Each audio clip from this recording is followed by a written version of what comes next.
తెలంగాణలో కూడా రాజ్యసభ ఎన్నికల వేడి స్టార్ట్ అయింది సార్. కాంగ్రెస్ పార్టీ మూడవ అభ్యర్థిని బరిలో పెట్టాలని ఆలోచిస్తోంది. దీని వెనుకున్న రాజకీయ వ్యూహం ఏమై ఉండవచ్చు? అంటే తెలంగాణ నుంచి ఇప్పుడు మనకు అర్థం కావాల్సిన రాజ్యసభ ద్వైవార్షిక ఎన్నికలు, అంటే ఎవ్రీ 2 years ఎన్నికలు జరుగుతాయి. ఇందులో ఈసారి తెలంగాణ నుంచి 3 సీట్లకు ఎన్నికలు జరుగుతున్నాయి. ఈ 3 సీట్లలో అంటే బీఆర్ఎస్కు చెందిన 3 ఎంపీలు జోగినపల్లి సంతోష్, బడుగుల లింగయ్య యాదవ్, వద్దిరాజు రవిచంద్ర, ఈ 3 రిటైర్ కావడం వల్ల ఈ ఎన్నికలు జరుగుతున్నాయి. సో ఈ 3 సీట్లలో రాజ్యసభ ఎన్నికల విధానం ఎలా ఉంటుందంటే దానికి ఒక ఫార్ములా ఉంటుంది. అంటే అసెంబ్లీలో ఉన్న టోటల్ సీట్లు దాన్ని డివైడెడ్ బై ఇట్లా +1 ఇలా ఉంటుంది. సో ఆ టెక్నికాలిటీస్ పక్కకు పెడితే ఇప్పుడున్న 119 సీట్లను దృష్టిలో పెట్టుకుంటే 30.75 ఓటింగ్ రావాలి. అంటే నియర్లీ 31 ఓట్స్ రావాలి. 31 ఓట్స్ వచ్చిన వారు రాజ్యసభలో ఫస్ట్ కౌంట్లోనే అవుతారు. మిగతా ఎన్నికలకు రాజ్యసభ ఎన్నికలకు తేడా ఏంటంటే ఇది ప్రిఫరెన్షియల్ ఓటింగ్ సిస్టమ్ ఉంటుంది. ఇప్పుడు మాకు శాసన మండలి ఎన్నికలకు కూడా అదే పద్ధతి ఉంటుంది. ప్రిఫరెన్షియల్ ప్రాధాన్యత ఓటు అంటే ఒక ఎమ్మెల్యే ఒక్కరికే ఓటేయడు. మీరు 3 అభ్యర్థులు 5 అభ్యర్థులు ఉంటే అందులో 1, 2, 3 అని ప్రిఫరెన్షియల్ ఓట్ వేయచ్చు. అందువల్ల అయితే 31 ఓట్స్ వస్తే ఫస్ట్ కౌంట్లోనే గెలిచిపోతారు. సో సెకండ్ ప్రిఫరెన్షియల్ ఓటింగ్ అవసరం లేదు. బీఆర్ఎస్కు 39 ఉన్నాయి, కాంగ్రెస్ సిపిఐ కలిపి 65 ఉన్నాయి. సో 39 అంటే 31 ఉంటేనే మనకు అయిపోతుంది. సో 31 ఉంటేనే రాజ్యసభ సీటు బీఆర్ఎస్కి 1 వస్తుంది, కాంగ్రెస్కు 65 ఉన్నాయి కనుక 2 వస్తుంది. ఇక రాజ్యసభకు ఎవరైనా పోటీ చేయాలంటే 10 మంది ఎమ్మెల్యేలు ప్రతిపాదించాలి. అందువల్ల బీఆర్ఎస్కు కాంగ్రెస్కు మినహా 10 మంది ఎమ్మెల్యేలు మరే ఇతర పార్టీకి లేరు. మీరు ఎంఐఎంకి 7 ఉన్నారు, బీజేపీకి 8 మంది ఉన్నారు కనుక వారు 10 మంది అభ్యర్థుల్ని 10 మంది ఎమ్మెల్యేలు ప్రతిపాదించే అవకాశమే లేదు. అందువల్ల కాంగ్రెస్ 2 సీట్లు, బీఆర్ఎస్ 1 సీటు అన్అపోజ్ ఎలాంటి పోటీ లేకుండా గెలుస్తారు. సో ఇక్కడ ఛాలెంజ్ ఎక్కడ వస్తుందంటే ఇప్పుడు 2 సీట్లకే కాంగ్రెస్ పోటీ పెడితే అసలు ఇక పంచాయతీ లేదు, పోటీ లేదు, సాఫీగా ఎన్నికలు అయిపోతాయి. 2 కాక 3వ అభ్యర్థిని పెడితే చాలా సందర్భాల్లో అధికారంలో ఉన్న పార్టీలు పెడుతూ ఉంటాయి. ఎందుకంటే ఇప్పుడు కాంగ్రెస్కు 31 + 31 62 పోగా 3 మాత్రమే ఫస్ట్ ప్రిఫరెన్స్ ఓట్లు ఖాళీగా ఉన్నాయి.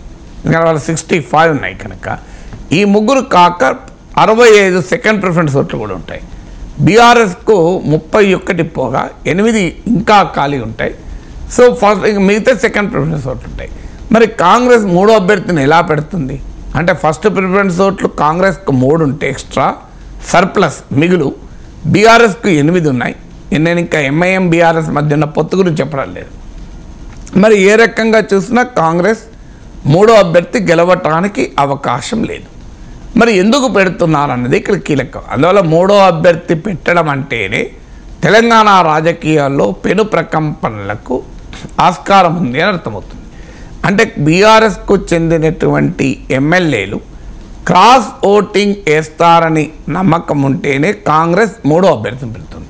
ఎందుకంటే అధికారంలో ఉండి 3వ అభ్యర్థిని పెట్టి అబాస్పాలు ఎవరు కారు, అందులో అధికార పార్టీ కనుక. రాజ్యసభ ఎన్నికలకు ఉండేటువంటి ఒక ప్రత్యేక పరిస్థితి ఏంటంటే ఈ రాజ్యసభ ఎన్నికల్లో క్రాస్ ఓటింగ్ అంటే ఇప్పుడు బీఆర్ఎస్ ఎమ్మెల్యేలు కాంగ్రెస్కు ఓటేసినా, కాంగ్రెస్ ఎమ్మెల్యేలు మరో పార్టీకి ఓటేసినా డిస్క్వాలిఫై కారు.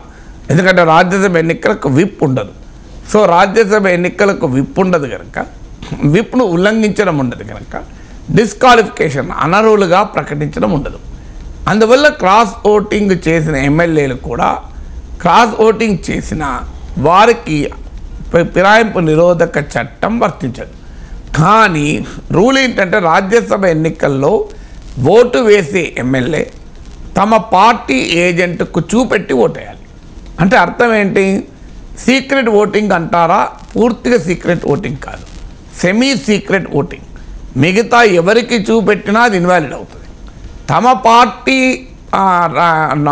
ప్రతినిధికి మాత్రం చూపెట్టాలి, తమ ఏజెంట్కి మాత్రం చూపెట్టాలి. అంటే అర్థం ఏంటి? ఏదైనా ఒక పార్టీ ఎమ్మెల్యే రాజ్యసభ ఎన్నికల్లో క్రాస్ ఓటింగ్ చేస్తే ఆ పార్టీకి మాత్రం తెలుస్తుంది ఈయన క్రాస్ ఓటింగ్ చేశాడు అని. అప్పుడు పార్టీ క్రమశిక్షణ చర్య తీసుకోవచ్చు. కానీ పార్టీ క్రమశిక్షణ చర్య తీసుకోవడంలో ఉన్న ఈ తిరకాసు ఏంటి అంటే, ఒకవేళ ఉదాహరణకు బీఆర్ఎస్ ఎమ్మెల్యేలు కాంగ్రెస్ అభ్యర్థికి ఓటేస్తారనుకోండి, డిస్క్వాలిఫై కారు, ఎందుకంటే ఫిరాయింపు నిరోధక చట్టం వర్తించదు. కానీ వారిపైన బీఆర్ఎస్ సస్పెండ్ చేస్తే ఇక అసలే డిస్క్వాలిఫై కారు. అందువల్ల ఏ పార్టీ కూడా సస్పెండ్ చేయదు, వాళ్ళంతా వాళ్ళు పార్టీ నుంచి వెళ్ళిపోతే అప్పుడు డిస్క్వాలిఫికేషన్ పెడతారు. సో ఈ తిరకాసును ఉపయోగించుకొని రాజ్యసభ ఎన్నికల్లో కనుక బీఆర్ఎస్ ఎమ్మెల్యేల క్రాస్ ఓటింగ్ జరుగుతుంది అనే నమ్మకం ఉంటేనే మూడో అభ్యర్థిని పెడతారు. దీనికి మళ్ళీ నేపథ్యం ఇటీవల బీఆర్ఎస్ ఎమ్మెల్యేలు మొదట్లో కొత్త ప్రభాకర్ రెడ్డి, సునీత లక్ష్మారెడ్డి, పటాన్చెరు ఎమ్మెల్యే, ఇలా 4 ఎమ్మెల్యేలు కలిశారు. తర్వాత ఇప్పుడు తాజాగా మళ్ళీ రాజేంద్రనగర్ ఎమ్మెల్యే కూడా కలిశారు. ఈ రాజేంద్రనగర్ ఎమ్మెల్యేలు అంతకుముందు పొన్నం ప్రభాకర్ కూడా వెళ్ళి కలిశారు. సో వీళ్ళంతా బీఆర్ఎస్ ఎమ్మెల్యేలు కాంగ్రెస్ వైపు చూస్తున్నారు అన్న వార్తలు వస్తున్నాయి. ఏకంగా 30 మంది ఎమ్మెల్యేలు టచ్లో ఉన్నారని కోమటిరెడ్డి వెంకటరెడ్డి పేర్కొన్నారు. సో ఈ టచ్లో ఉన్న వారిని టచ్ చేస్తానికి లోక్సభ ఎన్నికల వరకు ఆగుతారా, రాజ్యసభ ఎన్నికల్ని ఆయుధంగా చేసుకొని బీఆర్ఎస్ను గందరగోళంలో పడేయాలని అనుకుంటున్నదా అన్నది ఇప్పుడు చర్చ. కాంగ్రెస్ పార్టీకి బీఆర్ఎస్ ఎమ్మెల్యేలు టచ్లో ఉండాలి, క్రాస్ ఓటింగ్ చేస్తానికి రెడీగా ఉండాలి. దాన్ని ఇప్పుడే ఆయుధంగా వాడుకుంటే బీఆర్ఎస్ లోక్సభ ఎన్నికలకు ముందే డిస్టర్బ్ అయ్యి లోక్సభ ఎన్నికల్లో బీఆర్ఎస్ ఉండదు, బీజేపీ వర్సెస్ కాంగ్రెస్గా ఉంటుంది. అందువల్ల బీఆర్ఎస్ డిస్టర్బ్ చేయడం ద్వారా కాంగ్రెస్ పార్టీ ఎన్నికల్లో బీజేపీతో అమీతుమీ తేల్చుకోవచ్చు. అందువల్ల బీఆర్ఎస్ ఆల్రెడీ లోక్సభ ఎన్నికల తర్వాత కాంగ్రెస్ ఉండదు, కాంగ్రెస్ ప్రభుత్వం పడిపోతుంది, కాంగ్రెస్ ప్రభుత్వం తన బలం తన వెయిట్ కింద తానే పడిపోతుందని బీఆర్ఎస్ వాళ్ళు మొదలుపెట్టారు. ఎన్నికలైన 2వ రోజు నుంచో 3వ రోజు నుంచో మొదలుపెట్టారు. బీఆర్ఎస్ వాళ్ళు మొదలు పెడితే కాంగ్రెస్ వాళ్ళు చేయడం మొదలు పెడదామని, అంటే బీఆర్ఎస్ వాళ్ళు మాటలు మొదలుపెట్టారు, కాంగ్రెస్ వాళ్ళు చేతలు మొదలు పెడదామని ఆలోచిస్తున్నారా అని. అందువల్ల ఈ 3వ అభ్యర్థిని పెట్టడం అంటే బీఆర్ఎస్ను డిస్టర్బ్ చేస్తానికి కాంగ్రెస్ పార్టీ సిద్ధపడినట్లు, బీఆర్ఎస్ నుంచి భారీ సంఖ్యలో ఎమ్మెల్యేలను తమ వైపు తిప్పుకోవటానికి కాంగ్రెస్ వ్యూహరచన చేసినట్లు. అంటే ఎంతమంది ఎమ్మెల్యేలు ఇప్పుడు మీరు ఒకవేళ ఇక్కడ ఎంఐఎం ఏ పాత్ర పోషిస్తుంది, ఎంఐఎం కనుక కాంగ్రెస్కు మద్దతు ఇస్తే ఎంఐఎం 7, కాంగ్రెస్కున్న సర్ప్లస్ 3, 10 మంది అవుతారు. 10 మంది అయినా కూడా ఇంకా అప్పటికి 21 మంది ఎమ్మెల్యేల మద్దతు కావాలి. అందువల్ల రాజ్యసభ ఎన్నికల్లో కాంగ్రెస్ 3వ అభ్యర్థిని పెట్టి గెలిపించుకోవడం అంత సులభం కాదు. అయితే ఇందులో ఇంకా రకరకాల సినారియోలు ఉన్నాయి. ఒక బీజేపీ బహుశా తటస్థంగా ఉండొచ్చు, ఎందుకంటే అటు బీఆర్ఎస్కు మద్దతు ఇవ్వదు, ఇటు కాంగ్రెస్కు మద్దతు ఇవ్వదు. అప్పుడు ఓటింగ్ ఎంత అవసరమో మారిపోతుంది. ఎంఐఎం కూడా తటస్థంగా ఉందనుకోండి, ఇంకా మారిపోతుంది. అందువల్ల ఎంతమంది ఎమ్మెల్యేలు 14 మంది బీఆర్ఎస్ ఎమ్మెల్యేలు కాంగ్రెస్కు క్రాస్ ఓటింగ్కు రెడీగా ఉన్నారు అనే ఇండికేషన్స్ ఫీలర్స్ ఇచ్చారు. ఇవన్నీ కాంగ్రెస్ వర్గాలు చెప్తున్నాయి. ఎంత నిజమో మనకు తెలియదు, బీఆర్ఎస్ వర్గాలు అంగీకరించవు సహజంగానే.